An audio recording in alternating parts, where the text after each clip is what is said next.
الفاتحہ۔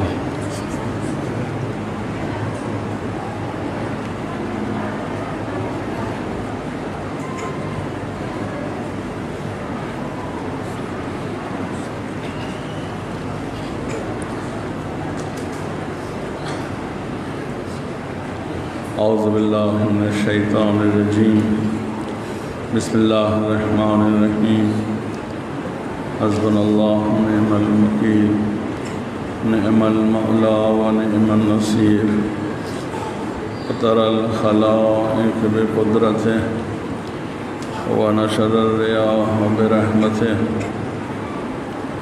الصلاة والسلام على اشرف الانبیاء والمرسلین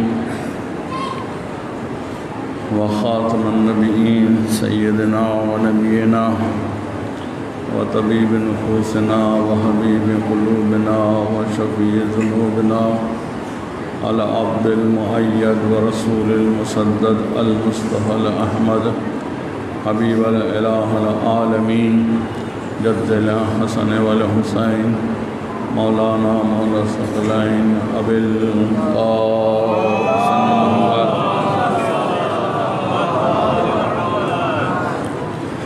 وأهل بيت الطيبين الطاهرين المعصومين المظلومين ولعنة الدائم على أعدائهم أجمعين من يومنا هذا إلى قيام يوم الدين. أما بعد فقد قال الله تبارك وتعالى في قرآن الحكيم بسم الله الرحمن الرحيم اِنَّا لَنَا لَلْهُدَىٰ صلوات اللہ۔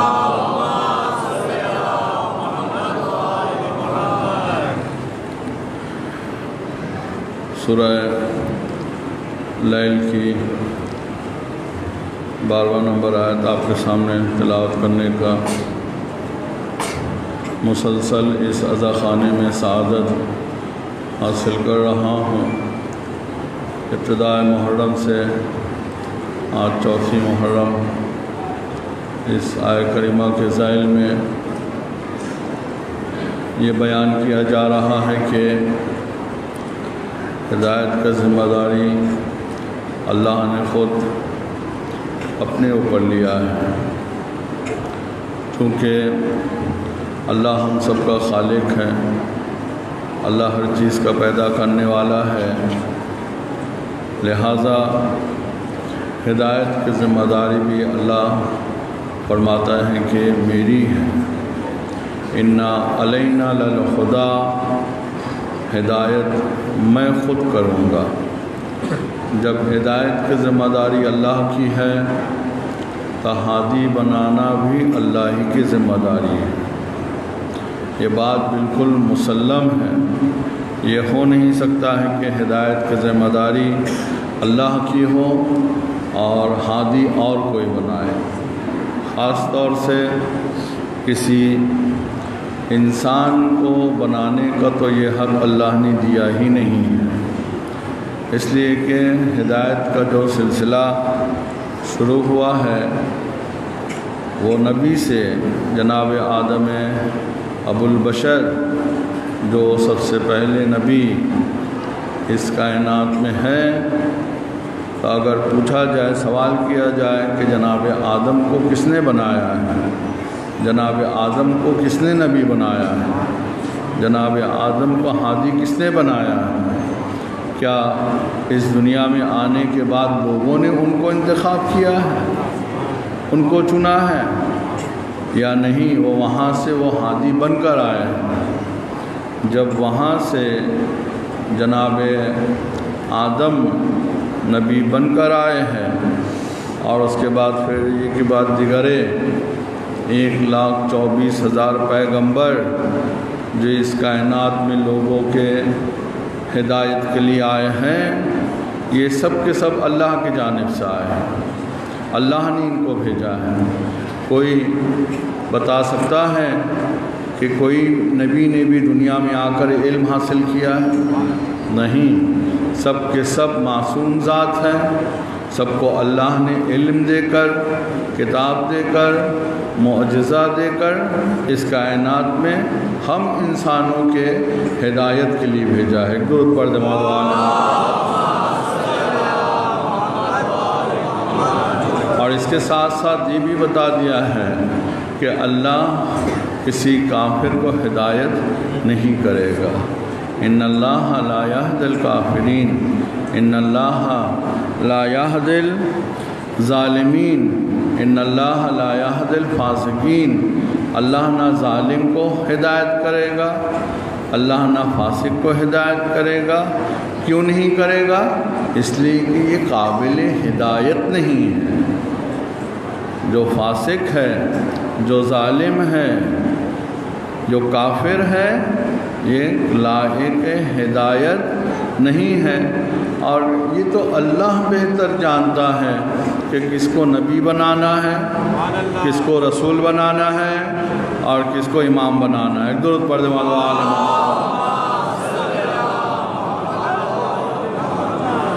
لیاقت دیکھ کر اللہ جو ہے عہدہ دیتا ہے، جس میں جیسی لیاقت ہوگی اس کو وہی عہدہ دیا جائے گا۔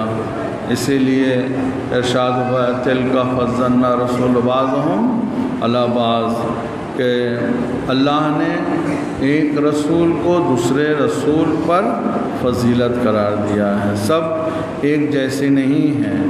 1,24,000 نبی میں سے 313 رسول انتخاب ہوئے۔ 313 رسول میں 5 اولو العزم نبی بنے، اور پھر سب نبیوں کا سردار حضرت محمد مصطفیٰ صلی اللہ علیہ وآلہ وسلم۔ ارشاد باری تعالیٰ ہوتا ہے قرآن مجید میں وَمَا كُنَّا مُعَذِّبِينَ حَتَّى نَبْعَثَ رَسُولًا، سورہ بنی اسرائیل کی 15واں نمبر آیت ہے۔ اللہ فرماتا ہے کہ میں کسی قوم پر، کسی فرد بشر پر اس وقت تک عذاب نازل نہیں کرتا ہوں جب تک کہ اپنے طرف سے اپنا نمائندہ نہ بھیج دوں، اپنا رسول نہ بھیج دوں۔ وَلَقَدْ بَعَثْنَا لِكُلِّ أُمَّةٍ رَسُولًا، اور یہ بات بھی قرآن مجید نے روشن کر دیا ہے، واضح کر دیا ہے کہ ہر زمانے میں، ہر امت میں ایک رسول کا ہونا ضروری ہے۔ اگر دنیا قائم ہے، دنیا میں انسان ہے، حدیث میں ہے کہ اگر اس کائنات میں 2 انسان رہ جائے تو ایک ہدایت کرنے والا ہوگا، ایک ہدایت لینے والا ہوگا۔ اس لیے کہ اگر ہادی کے بغیر انسان کو چھوڑ دے تو کل یہ انسان قیامت کے میدان میں اللہ سے شکایت کرے گا کہ ہمیں تو کوئی راستہ دکھانے والا نہیں تھا۔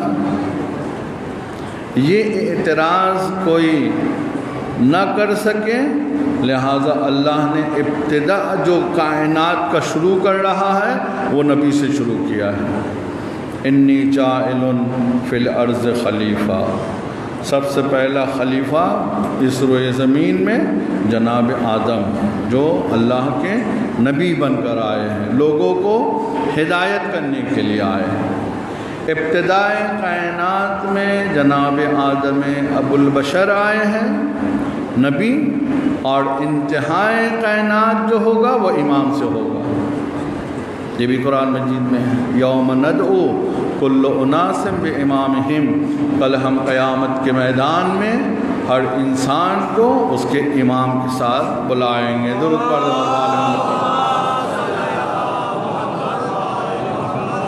فَنِهْتَدَى فَإِنَّمَا يَهْتَدِي لِنَفْسِهِ، قرآن مجید میں ارشاد ہوتا ہے کہ اگر کوئی ہدایت پا گیا ہے تو وہ اپنے نفس کے لیے اس نے جو ہے پایا ہے، وہ فائدہ میں رہے گا، اور جو ہدایت کے راستے پر نہیں آیا ہے وہ نقصان میں رہے گا۔ اس لیے کہ ہر زمانے میں نبی آتے رہے، لوگوں کو ہدایت کرتے رہے، اللہ کے وحدانیت کی طرف بلاتے رہے۔ لوگوں نے مذاق اڑایا، لوگوں نے نبی کے دعوت کو قبول نہیں کیا ہے، اور پھر جب یہی لوگ کل جہنم میں ڈالے جائیں گے، جنتی والے جہنمیوں سے پوچھیں گے ارے تم جہنم میں کیوں چلے گئے، تمہارا ٹھکانہ جہنم کیوں بن گیا ہے؟ تب وہ خود کہیں گے لو کنا نسمع اور ناقل ما اصحاب السعیر، اگر ہم ان کا کہنا سنتے اور مانتے، کن کا؟ اللہ کے ہادی، اللہ کے نبی، اللہ کے رسول، اللہ کے امام جو دنیا میں لوگوں کے ہدایت کے لیے آئے تھے، اگر ہم ان کا کہنا مانتے، ان کا کہنا سمجھتے تو آج ہم جہنم میں نہیں آتے۔ ایک سبب یہ ہے کہ ہادیان خدا کے بات کو نہ ماننا، ان کے ہدایت پر، راستے پر نہ آنا، یہ سبب بنے گی ان کو جہنم میں ڈالا جائے۔ اور ایک سبب اور ہے کہ بعض کہیں گے لم نکو من المصلین، جہنم میں تم کیوں چلے گئے؟ ہم نماز نہیں پڑھتے تھے، نماز نہیں پڑھتے تھے۔ اور ایک وجہ کیا ہے؟ لم نکو کہ ہم جو ہے کیا کرتے تھے؟ مسکینوں کو کھانا نہیں کھلاتے تھے۔ یہ سب وجہ کے وجہ سے انسان کہاں جائے گا؟ جہنم میں جائے گا۔ لہٰذا اللہ نے ہدایت کیا ہے، اور یہ ہدایت کا سلسلہ کبھی نبوت میں ہے، کبھی رسالت میں ہے، اور جب ختم نبوت حضرت محمد مصطفیٰ صلی اللہ علیہ وآلہ وسلم اس دنیا سے جانے لگے تو اللہ نے ہدایت کو امامت میں منتقل کر دیا ہے۔ یعنی کچھ اللہ کے ہادی اس کائنات میں آئے ہیں دین کو پھیلانے کے لیے، دین کو پھیلانا مقصد تھا، لوگوں تک پہنچانا مقصد تھا، اور پھر کچھ اللہ کے طرف سے آئے ہیں دین کو بچانے کے لیے۔ دین کو پھیلانا بھی ہے اور دین کو بچانا بھی ہے۔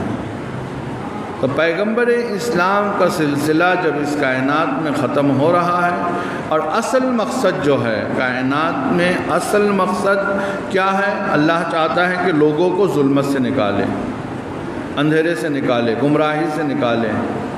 اللہ نہیں چاہتا ہے کہ کوئی کافر بنے، اللہ نہیں چاہتا ہے کہ کوئی مشرک بنے۔ اللہ چاہتا ہے کہ لوگ ہدایت کے راستے پر رہیں، نبیوں کے ہدایت کو قبول کریں، اور ہدایت پا کر جو ہے جنت میں داخل ہوں۔ لیکن یہ انسانوں کی بدقسمتی ہے کہ جنہوں نے نبیوں کا کہنا نہیں سنا، نبیوں کا کہنا نہیں مانا، بجائے اس کے ان کے ہدایت کو سنتے، قبول کرتے، نبیوں کا مذاق اڑایا گیا ہے۔ قرآن مجید میں آپ دیکھیے ان امتوں کا ذکر ہوا ہے کہ جنہوں نے اپنے نبیوں کا مذاق اڑایا ہے، دھمکیاں دی ہیں کہ آپ ہم کو تبلیغ نہ کرے، ہم آپ کو شہر سے نکال دیں گے، ہم آپ کو جلا وطن کر دیں گے، ہم آپ کو قید خانے میں ڈال دیں گے۔ اس قسم کے جو ہے نبیوں کو دھمکیاں دی گئی ہیں۔ لیکن جو بھی نبی دنیا میں آئے ہیں، اللہ کا ہادی جو بھی دنیا میں آیا ہے، وہ کبھی بھی اپنے مشن سے نہیں ہٹے ہیں۔ انہوں نے کہا کہ کچھ بھی ہو جائے ہم الہی پیغام سنا کر رہیں گے۔ ہماری جو ذمہ داری ہے اللہ کا پیغام سنانا، اب چاہے تم اس پر عمل کرو یا نہ کرو، لیکن ہم اللہ کے پیغام سنا کر رہیں گے۔ درود پڑھے محمد وعلى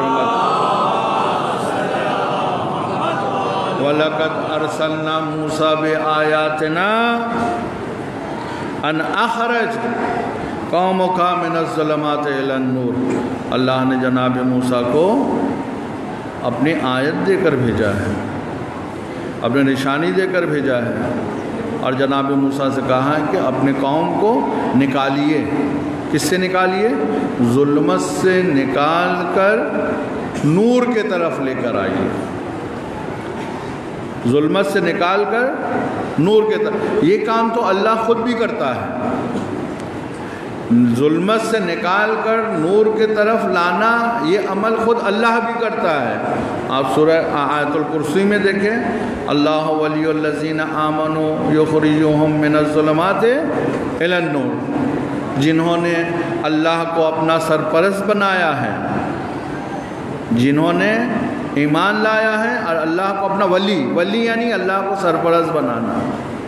یہاں جب کہتے ہیں کہ اللہ کو سرپرست بنایا ہے تو یہاں کوئی اعتراض نہیں کرتا ہے، یہاں کوئی نہیں کہتا ہے کہ اللہ کو دوست بنایا ہے، یہاں بھی تو لفظ ولی ہے۔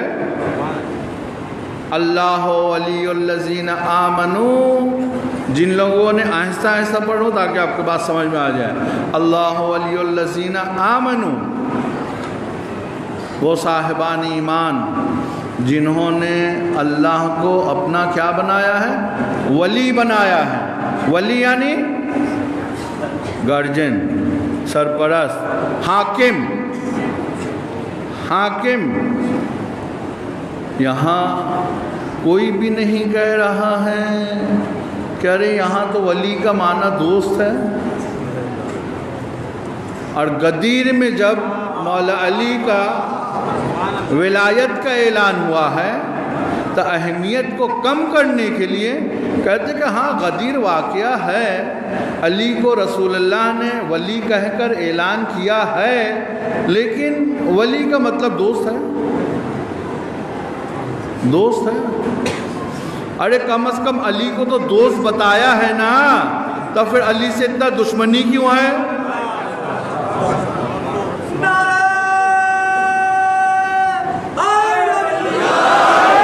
پتہ تو چلا ہے نا، 1,20,000 کے مجمع میں رسول اللہ چلیے ولی حاکم نہ مانیے، کہتے ہیں کہ ولی یعنی دوست۔ کم از کم رسول اللہ نے تو کہا ہے نا کہ علی میرا دوست ہے۔ تو اگر آپ کو رسول سے محبت ہے تو پھر علی سے دشمنی کیوں ہے؟ کیا جواب دیجیے گا؟ یہاں جب اللہ کہہ رہا ہے کہ میں ولی ہوں، اللہ ولی الذین آمنوا یخرجوہم من الظلمات الی النور، اللہ ولی ہے یعنی اللہ تمہارا حاکم ہے، تم کو ظلمت سے نکال کر کہاں لے جائے گا؟ نور کی طرف لے جائے گا۔ یہ ایک ولی۔ دوسرا، انما ولیکم اللہ، تمہارا ولی اللہ۔ یہاں بھی کسی نے نہیں کہا کہ اللہ ہمارا دوست ہے۔ ہمت ہے کہو اللہ کو دوست، کہو کہ اللہ ہمارا دوست ہے۔ اللہ کو دوست کہنے سے پہلے اپنا چہرہ جا کر آئینہ میں دیکھو۔ اللہ حاکم ہے، اللہ تمہارا سرپرست ہے، اور اللہ نے پھر اپنے ساتھ کس کو ولی بنایا؟ رسول کو ولی بنایا۔ اس کو بھی تسلیم کرتے ہیں، تب تو پھر کلمہ تو پھر صحیح ہم پڑھ رہے ہیں۔ ہم لوگوں کی جو گاڑی ہے، جو ٹرین ہے، وہ تو پٹری پر چل رہا ہے۔ جب اللہ نے کہا کہ انما ولیکم اللہ، تو ہم نے کہا کہ لا الہ الا اللہ۔ قرآن کلمہ پڑھائے گا نا، اور جو قرآن کلمہ پڑھائے گا وہ ہمیں پڑھنا پڑے گا، اور کسی کا کلمہ نہ پڑھیے۔ جو قرآن پڑھا رہا کم از کم اس کو تو پڑھیے۔ انما ولیکم اللہ، تمہارا ولی اللہ ہے، لا الہ، سب مل کر کہیے لا الہ۔ دوسرا، تمہارا ولی رسول ہے، وہ رسول بھی تمہارا ولی ہے، تو پھر ہم کیا کہیں گے؟ محمد یہ دو ہو گیا کلمہ، لیکن کلمہ کمپلیٹ نہیں ہے۔ آج پورا کمپلیٹ کلمہ پڑھ کر جائیے، اور اگر آپ کے پاس کوئی کمپلیٹ کلمہ ہے تو مجھے آ کر پڑھا دیجئے، یا پھر ہم جو پڑھا رہے وہ پڑھیے۔ ہم خود نہیں پڑھا رہے، قرآن پڑھا رہا ہے۔ انما ولیکم اللہ، لا الہ الا اللہ، ورسول محمد رسول اللہ۔ اور دیکھو اب میں عربی نہیں، اس کا ترجمہ کر کے آپ کو سنا رہا ہوں۔ اور وہ بھی تمہارا ولی ہے، وہ بھی تمہارا ولی ہے۔ کون؟ جو حالت رکوع میں زکوٰۃ دے رہا ہے۔ اگر میں اپنے مجمع سے پوچھوں کہ حالت رکوع میں کس نے زکوٰۃ دیا ہے تو آپ کہاں کس کے نام لیں گے؟ شرمائیے نہیں، علی ولی اللہ، یہ آخری کلمہ ہے۔ انما ولیکم اللہ، لا الہ الا اللہ ورسول محمد رسول اللہ۔ اور جو حالت رکوع میں زکوٰۃ دے رہا ہے وہ بھی تمہارا ولی ہے، لہٰذا ہم کہتے ہیں علی ولی اللہ۔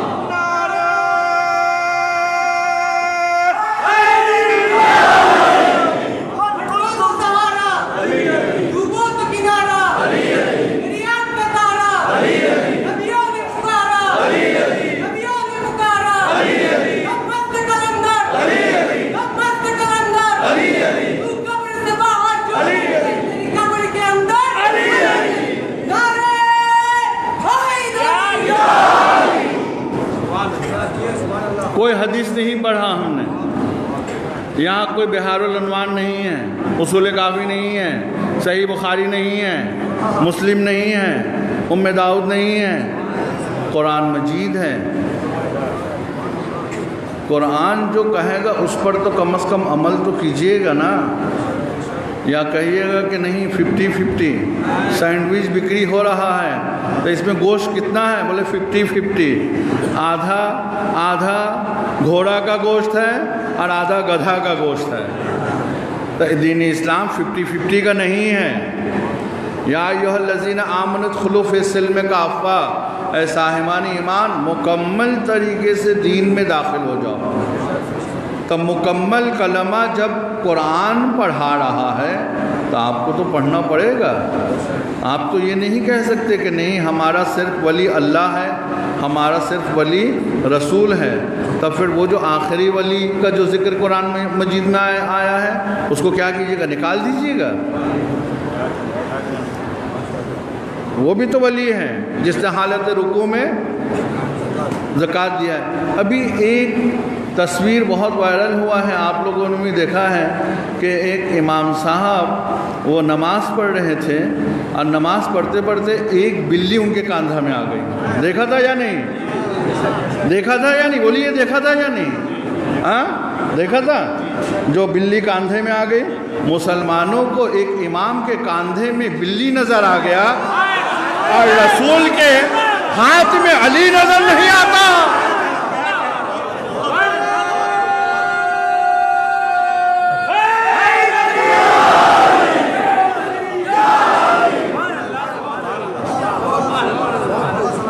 رسول کے پشت پر حسین ہے، تمہیں حسین نظر نہیں آتا؟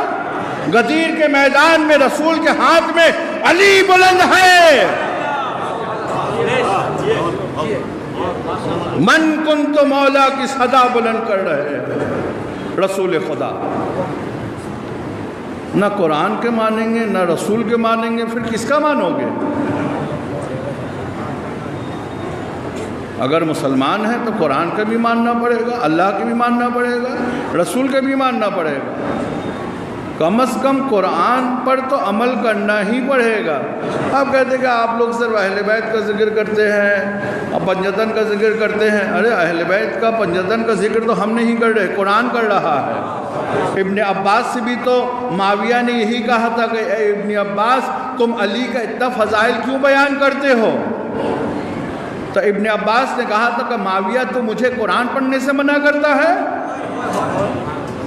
تو معاویہ نے کہا کہ نہیں، قرآن پڑھنے سے منع نہیں کرتا ہوں، لیکن علی کا فضائل بیان نہ کرو۔ تو اس نے کہا کہ اگر علی کا فضائل سے تو مجھے منع کر رہا ہے تو سب سے پہلے تو قرآن کو ختم کر دے، اس لیے کہ میں جو علی کا فضائل بیان کر رہا ہوں میں قرآن سے بیان کر رہا ہوں۔ بھائی قرآن نے جب کہا کہ حالت رکوع میں زکوٰۃ دے رہے ہیں تو اس جگہ تو صرف اور صرف حضرت علی علیہ السلام کی ذات ہے، اور کس کا نام لائے؟ اب اگر کوئی اپنی طرف سے نہ جانے کتنا انگشتری دے دے اور کتنا زکوٰۃ دے دے اور اگر قرآن کا آیت نازل نہ ہو تو ہم کیا کریں؟ بتائیے۔ قرآن کو تو ماننا پڑے گا۔ اگر قرآن نے کسی کے طہارت پر قرآن کی آیت نازل کر دی ہے، انما یرید اللہ لیذھب عنکم الرجس اہل البیت، ایک درود پڑھ دے محمد والے محمد پر۔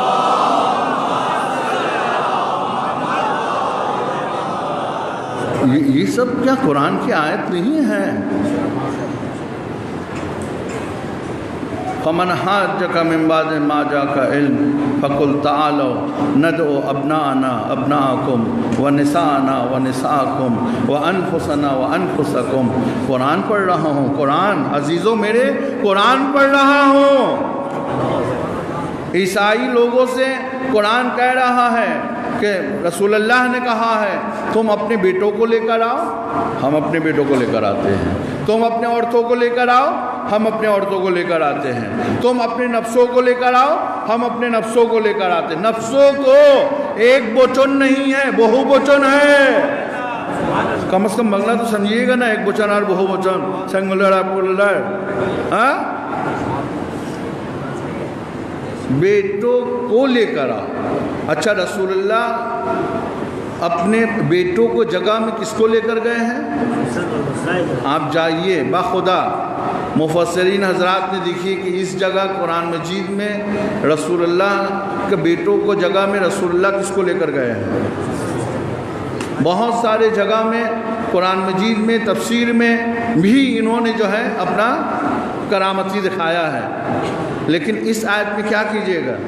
جہاں رسول اللہ اپنے بیٹوں کو لے کر آئے، اپنے بیٹوں کا جگہ کس کو لے کر آئے ہیں؟ امام حسن، امام حسین، جبکہ یہ نواسے تھے۔ نواسے کو اور درجہ بڑھ گیا ہے۔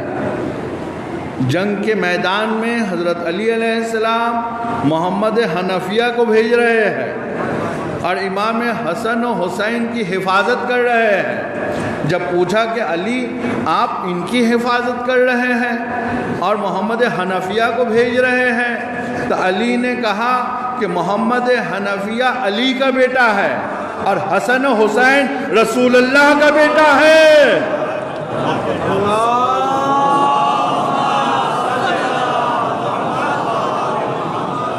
قرآن مجید نے کہا ہے رسول اللہ بیٹوں کی جگہ امام حسن و حسین کو لے کر آئے ہیں، عورتوں کی جگہ۔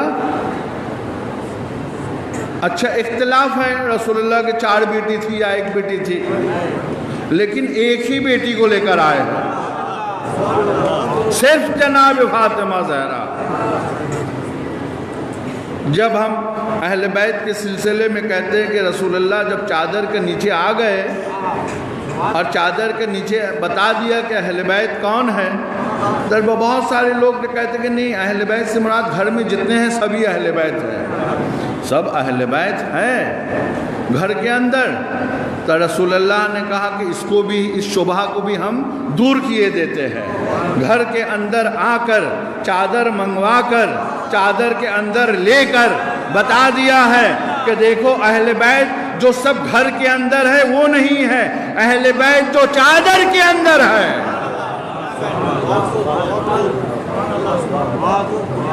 جو گھر کے اندر ہے سب اہل بیت نہیں ہے، چادر کے اندر۔ چادر کے اندر کون تھے؟ رسول خدا تھے، مولا علی تھے، جناب سیدہ فاطمہ زہرا تھی، امام حسن و حسین تھے۔ ایک درود پر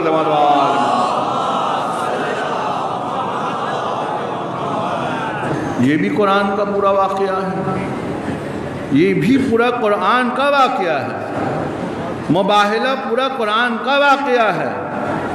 اجر رسالت، رسول اللہ نے جو کہا ہے کہ ہمیں تم اجرت دینا چاہتے ہو، رسول تو کچھ بولے نہیں، اس لیے کہ ما ینطق عن الہوی ان ہوا الا وحی یوحی، میرا نبی اپنے طرف سے کچھ نہیں بولتا ہے جب تک کہ وحی نازل نہ ہو جائے۔ تو رسول اللہ اگر کہتے کہ میرے اہل بیت سے محبت کرو تو اور آپ شبہ پیدا کر سکتے تھے، لیکن یہاں تو اللہ نے رسول اللہ سے کہلوایا۔ قل لا اسألکم، یہ تو اللہ کہلوا رہا ہے، یعنی پتہ چل رہا کہ دشمنی اللہ سے بھی ہے، رسول سے بھی ہے، مان نہیں رہے ہیں۔ اگر مانتے تو پھر اتنا دشمنی کیوں تھی؟ غدیر قرآن کا واقعہ، مباہلہ قرآن کا واقعہ، اجر رسالت قرآن کا واقعہ، آیت تطہیر قرآن کا واقعہ، العزت للہ ولرسولہ وللمؤمنین، عزت اللہ کے لیے ہے، عزت رسول کے لیے ہے، اور عزت کچھ خاص مومنین کے لیے ہے۔ یہاں بھی 3 لوگوں کی عزت ہے، اللہ کے لیے عزت ہے، رسول کے لیے عزت ہے، اور ایک گروہ ہے صاحبان ایمان کی، ان کے لیے عزت ہے۔ تو جو قابلیت رکھتے ہیں اس ردیف میں آنے کی، انہی کو تو عزت دی جائے گی نا، ہر ایرو غیروں کو تو عزت نہیں دی جائے گی۔ علامہ ہلی سے کسی نے کہا تھا کہ آپ نے اتنی بڑی بڑی کتاب لکھی ہے اور آپ نے صرف اہل بیت پنجتن ہی کا فضائل لکھا ہے، صحابہ میں اور کسی کو آپ نے ان کا فضائل نہیں لکھا ہے۔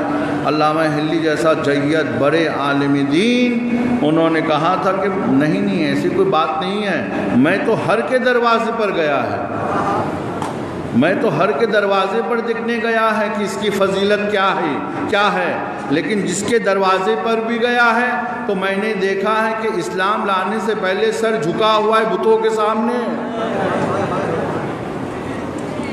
تو جس کا سر جھک گیا ہے بتوں کے سامنے، ہم تو اس کا ذکر نہیں کرتے ہیں، ہم علی کرم اللہ وجہہ کا ذکر کریں گے، اس لیے کہ یہ پیشانی ہے جو بتوں کے سامنے کبھی جھکا نہیں ہے۔ حسن و حسین وہ ذات ہے، کبھی بتوں کے سامنے ان کا سر جھکا نہیں ہے۔ فاطمہ زہرا وہ ذات ہے جن کی پیشانی بتوں کے سامنے جھکی نہیں ہے۔ یہ اتنا پاک و طاہر ہے کہ قرآن میں ان کی طہارت کی سند ہے، ان کا ذکر نہ کروں تو کس کا ذکر کرو؟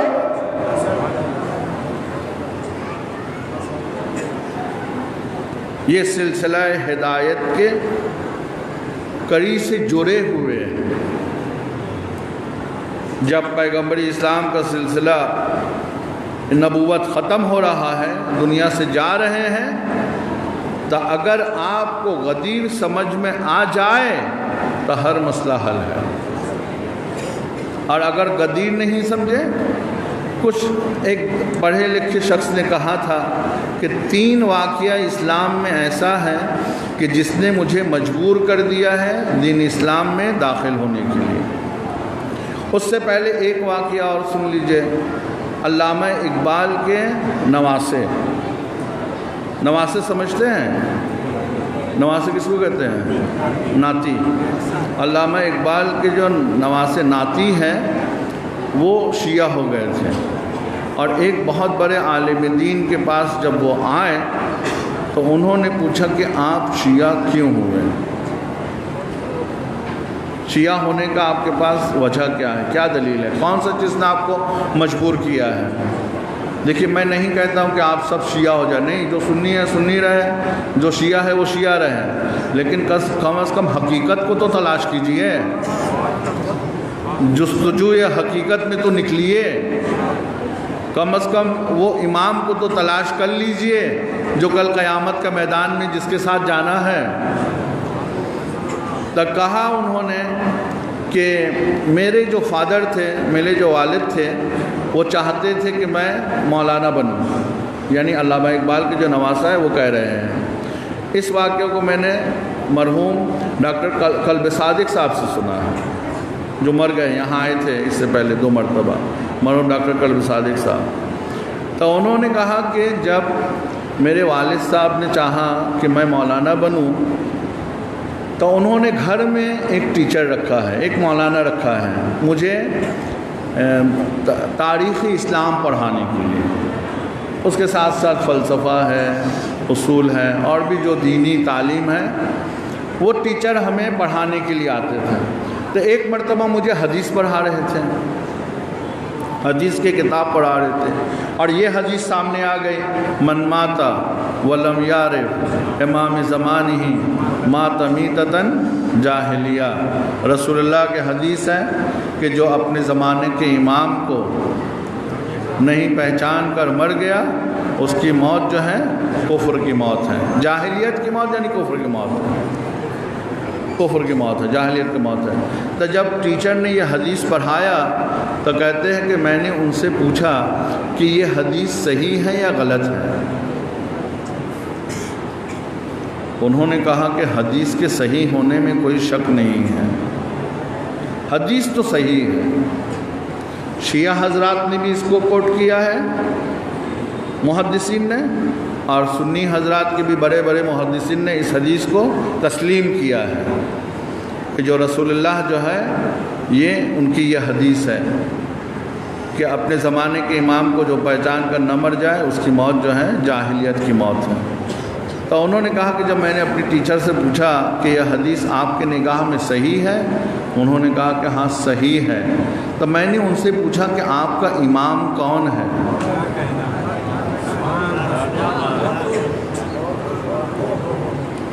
آپ کا امام کون ہے؟ تو کہنے لگے، ان کا سر جھک گیا، وہ جواب نہیں دے سکے۔ تو میں نے ان سے کہا کہ جب رسول اللہ نے کہا کہ اپنے زمانے کے امام، تب پھر ہر زمانے میں امام کا ہونا بھی ضروری ہے۔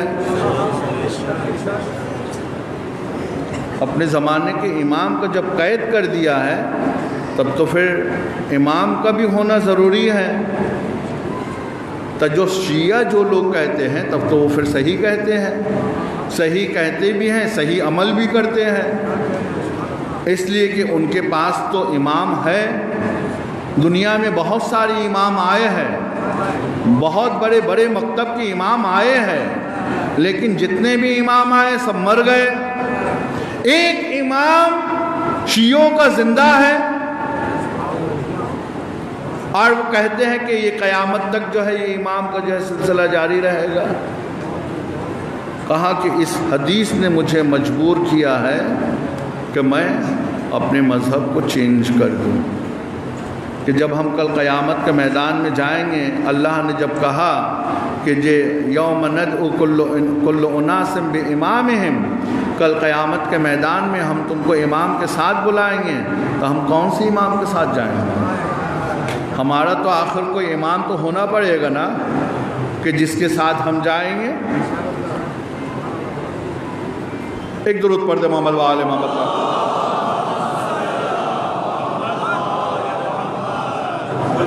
کس بات پر میں نے اس کو بتایا ہے کہ پہلے اس کو سن لیجئے پھر اس کو سناتا ہوں۔ دیکھیں آپ کا ذہن کہاں تک کام کر رہا ہے، آپ لوگ میرے ساتھ ہے یا نہیں۔ ہم نے کہا تھا کہ پہلے اس واقعہ کو سن لیجئے پھر یہ واقعہ سناتا ہوں۔ اگر آپ لوگ نے سنا دیا تو مجلس آگے جائے گی، ورنہ ابھی یہیں سے مصائب شروع کروں گا۔ جی 3 وجہ سے ماشاءاللہ، خدا آپ کو سلامت رکھے۔ 3 وجہ سے جو ہے ایک پڑھے لکھے شخص نے کہا تھا کہ میں نے اپنے مذہب کو بدل دیا ہے۔ کہا کہ 3 واقعہ ایسا ہے اسلام میں جس کو انسان کو ذرا سا غور و فکر کرنا چاہیے۔ ایک واقعہ غدیر کا ہے، مسجدوں میں غدیر ذکر نہیں ہوتا ہے۔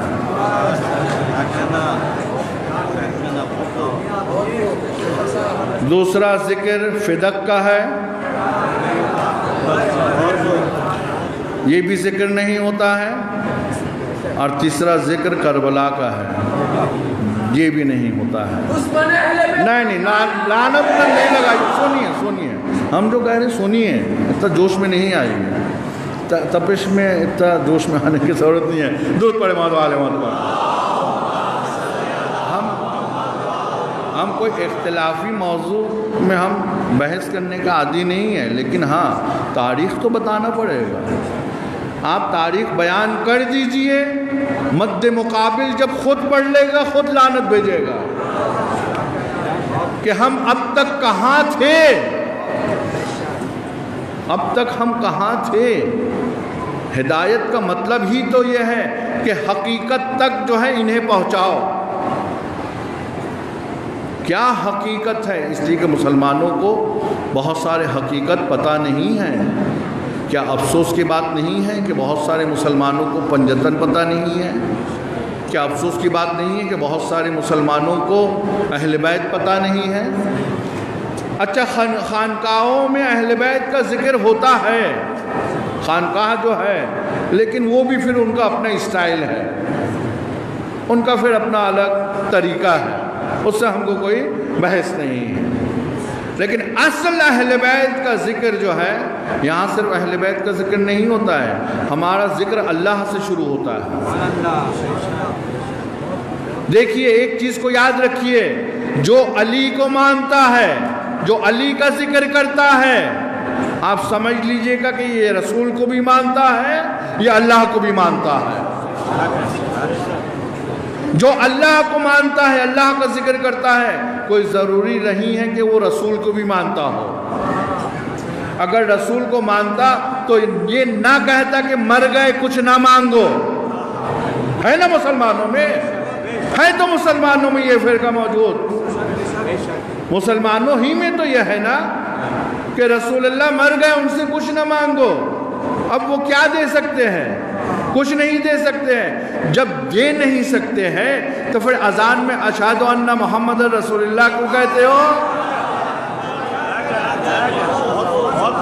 مردہ جب دے نہیں سکتا ہے تو شہادت کس بات کی دی جا رہی ہے؟ تو کوئی ضروری نہیں ہے۔ کچھ ہے ایسے جو اللہ کو مانتے ہیں، رسول کو نہیں مانتے ہیں۔ اچھا، اللہ کو بھی مانتے ہیں، رسول کو بھی مانتے ہیں، علی کو نہیں مانتے ہیں، علی کو نہیں مانتے ہیں۔ لیکن جو علی کو مانتا ہے، ہو ہی نہیں سکتا ہے کہ وہ رسول کو نہ مانے، وہ اللہ کو نہ مانے، اس لیے کہ یہ واحد قوم شیعہ ہے جو پورا کلمہ پڑھتا ہے۔ ایک درود پڑھ دے محمد وآل محمد پر۔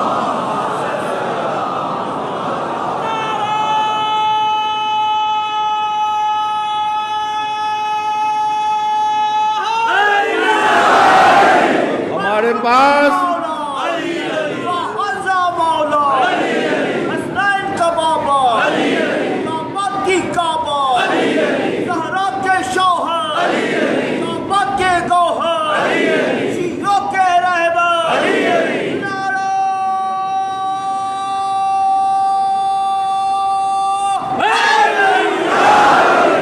اللہ سلامت رکھے آپ لوگوں کو۔ ہمارے پاس غدیر بھی ہے، ہمارے پاس فدق بھی ہے، ہمارے پاس کربلا بھی ہے۔ جائیے گا تو جا کر پوچھئے گا غدیر میں کیا ہوا ہے، فدق میں کیا ماجرا ہوا ہے، اور کربلا میں کیا ہوا ہے۔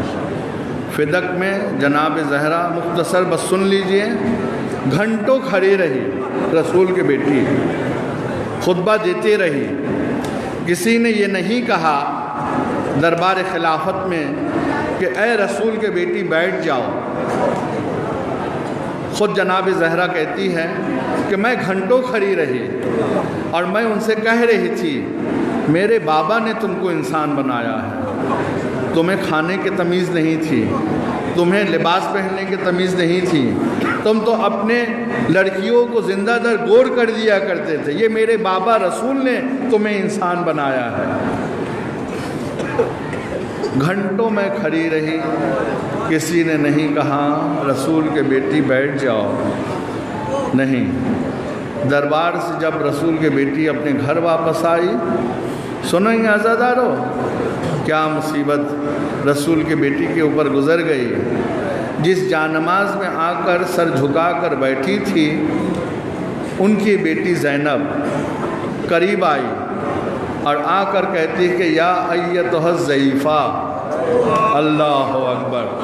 فاطمہ دربار خلافت سے واپس آئی تو ضعیفہ ہو گئی ہے، کمر سیدھی تھی، جھک گئی، سر کے بال سفید، سر کے بال کالے تھے، سفید ہو گئے۔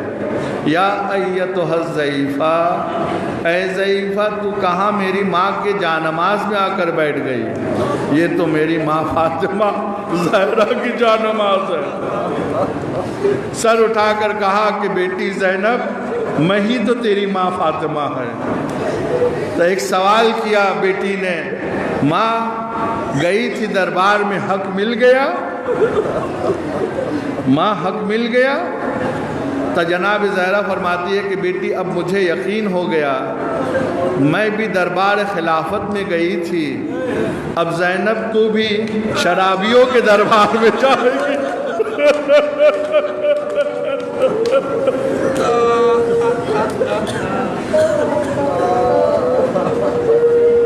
ہاں، میں نے شہزادی زینب کا ذکر کیوں کیا ہے؟ اس لیے کہ شہزادی زینب کا بڑا کردار ہے، اسلام کو بچانے میں بڑا کردار ہے۔ امام حسین سے یہی کہا تھا کہ بھیا ہم لشکر تقسیم کر لیتے ہیں، آپ دین کو بچائیں گے تو زینب بھی آپ کے ساتھ جائے گی، جتنے مرد آپ کے ساتھ ہوں گے اور جتنے عورتیں میرے ساتھ ہوں گی۔ آپ مدینے سے کربلا تک آپ کا سفر ہوگا، اور کربلا سے کوفہ، اور کوفہ سے شام زینب سفر کرے گی۔ بھیا آپ کے گود میں علی اصغر تیر کھائے گا اور میرے گود میں سکینہ تماچا کھائے گا۔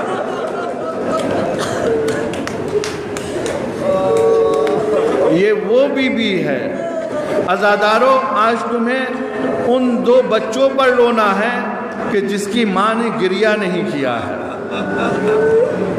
شب 5 محرم، اب یہ مصائب منسوب ہے جناب اون محمد سے۔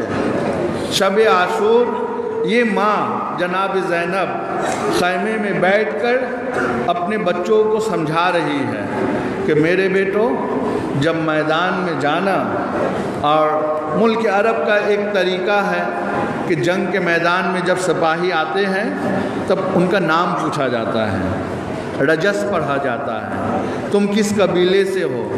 کہا کہ بیٹا اون محمد، اگر تم سے بھی لشکر یزید کے سپاہی پوچھے تم کون ہو تو کہہ دینا کہ حسین کی ایک کنیز ہے، کنیز کا نام زینب ہے۔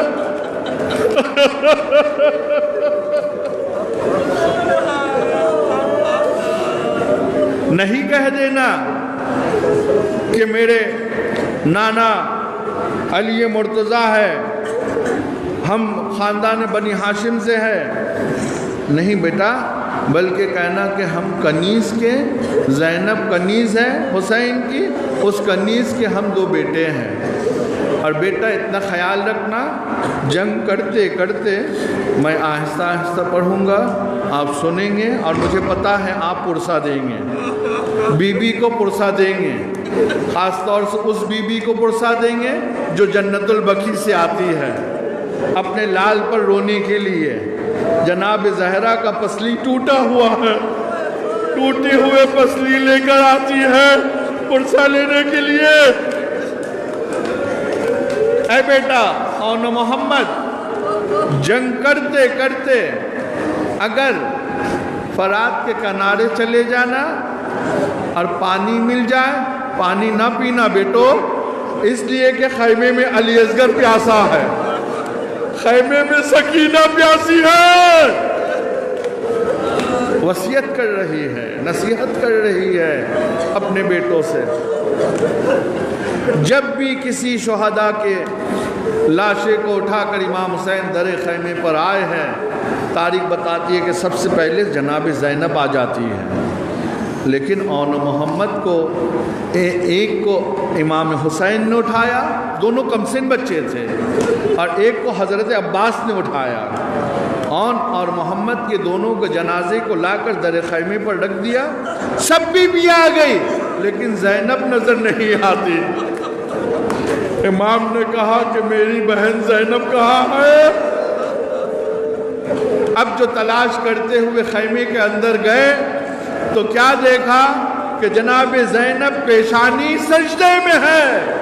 پروردگارا تیرا شکر ہے جو میرے کمائی کو تو نے قبول کر لیا ہو۔ آئی ہے بیٹوں کے پاس لیکن روئی نہیں ہے۔ ہاں، جب کٹے ہوئے سر رہائی کے وقت زندان شام میں جب سب کے سر شرحائے شہداء لائے گئے تو ہر بیویوں نے آگے بڑھ بڑھ کر اپنے وارث کا سر کو لے لیا ہے۔ 2 سر تش میں رکھے رہے۔ شام کی بیویوں نے کہا کیا ان کی ماں مر گئی ہے؟ ان کا لینے والا کوئی نہیں ہے؟ جناب زینب موجود تھی۔ بیویوں ایسا نہ کہو، ان کی ماں زینب ہے، لیکن میں نے اپنے بچوں کو اپنے بھائی حسین پر قربان کر دیا ہے۔ نہیں روئی۔ لٹا ہوا قافلہ مدینہ پہنچا۔ جب مدینہ پہنچ گیا، جناب زینب سید سجاد کے یہاں قیام پذیر ہے، اپنے گھر نہیں جاتی ہے۔ ان کے شوہر جناب عبداللہ روزانہ آتے ہیں ملنے کے لیے اور مل کر چلے جاتے ہیں۔ ایک دن جناب سید سجاد سے جناب عبداللہ جو جناب زینب کے شوہر تھے، انہوں نے جناب سید سجاد سے کہا کہ بیٹا سجاد، اپنے پھوپھی اماں سے کہیے کہ وہ بھی تو انہی کا گھر ہے، جہاں میں رہتا ہوں وہ بھی تو شہزادی ہی کا گھر ہے، ان سے کہیے کہ اس گھر میں بھی تشریف لائے۔ جب سے مدینہ آئی ہے میرے گھر میں نہیں آئی ہے، آپ ہی کے گھر میں ہے۔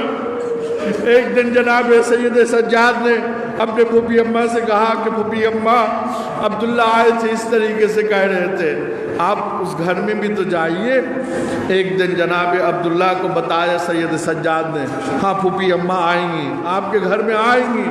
جناب عبداللہ تیاری کرنے لگے، علی کی بیٹی میرے گھر آئے گی، زینب آنے والی ہے، زینب آنے والی ہے۔ بس کیا ہوا، ایک دن کسی کام سے جناب عبداللہ گھر کے باہر گئے ہوئے تھے۔ جب گھر میں آئے تو دیکھا کہ ایک بی بی صحن خانہ میں سر جھکا کر بیٹھی ہوئی ہے۔ ہاں بہت رو گے عزادارو اس جملے پر، جب جناب عبداللہ نے قریب آ کر کہا کہ اے بی بی یہاں کیوں بیٹھی ہوئی ہو، چلے جاؤ ابھی زینب آنے والی ہے۔ بس عزادارو یہ سننا تھا۔ جناب زینب نے سر اٹھا کر کہا عبداللہ اب تم نے بھی نہیں پہچانا؟ ارے زینب تمہارے پاس آئی ہے۔ بس بڑے عزت کے ساتھ احترام کے ساتھ بی بی کا شانہ پکڑا اور پکڑ کر اندر حجرے میں لے کر گئے۔ اب سنو عزادارو، جس بی بی نے کربلا میں اپنے بچوں پر گریہ نہیں کیا، کوفے میں اپنے بچوں کے سر کٹا ہوا سر نو کے نیزے پر دکھتے رہی، ماں نے گریہ نہیں کیا۔ شام کے دربار میں کٹے ہوئے سر رکھے ہوئے تھے، ماں نے گریہ نہیں کیا۔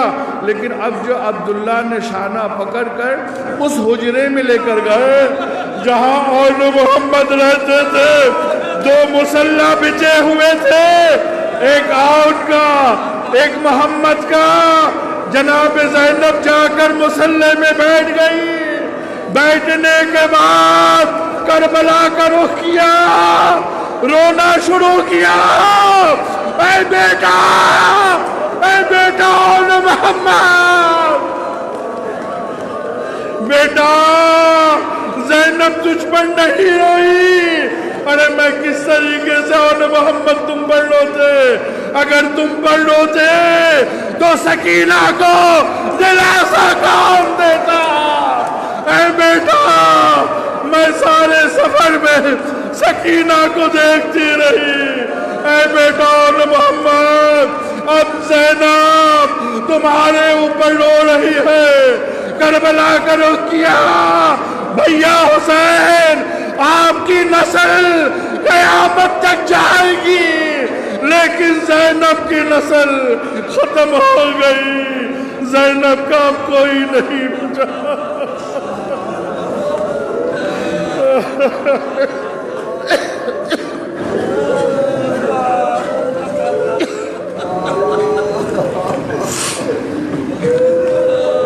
اللہ لعنت اللہ علی القوم الظالمین وسعلم الذین ظلموا ای منقلبون۔ پروردگار بطفیل محمد و آل محمد ہم سب کی طرف سے اس عزاداری کو قبول فرما۔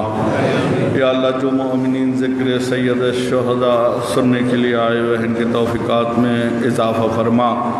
یا اللہ ہم سب کو کربلا سمجھنے کی توفیق عنایت فرما۔ یا اللہ ہم سب کو حق کے عزاداری سید الشہداء ادا کرنے کی توفیق عنایت فرما۔ یا اللہ جو مومنین یہاں حاضر ہیں ان کے دلوں میں جو مرادیں ہیں، جو تمنائیں ہیں، ان کے نیک حاجتوں کو اپنے بارگاہ میں قبول عنایت فرما۔ ہم سب کو قوانین قرآن اور اہل بیت علیہم السلام کی سیرت پر چلنے کی توفیق عنایت فرما۔ یا اللہ مریضوں کو شفا عنایت فرما، مرحومین کی مغفرت عنایت فرما۔ دنیا میں جہاں کہیں بھی مومنین فرش عزا میں جا رہے ہیں، تمام مومنین کی حفاظت فرما۔ پرچم اسلام کو تمام کائنات پر بلند فرما۔ امام زمانے کے ظہور میں تعجیل عنایت فرما۔